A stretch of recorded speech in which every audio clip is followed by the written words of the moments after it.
మధ్య 2 వేళ్ళ ముక్కు బ్రిడ్జ్ మీద పెట్టి ఎడమ ముక్కు మీద మూసి ఎడమ ముక్కు చిటికిన వేలతో ఇలా మూసి కుడి ముక్కు ద్వారా గాలిని స్పీడ్గా పీల్చి స్పీడ్గా వదులుతాం.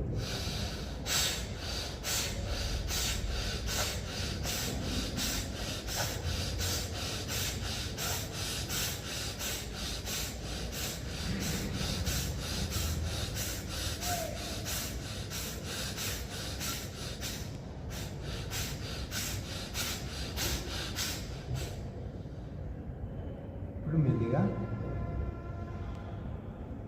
బొటకన వేలుతోటి కుడి ముక్కును మూసి కుడివైపు ముక్కును మూసి ఎడమ వైపు ముక్కు ద్వారా గాలిని స్పీడ్గా పీల్చి స్పీడ్గా వదులుతాం.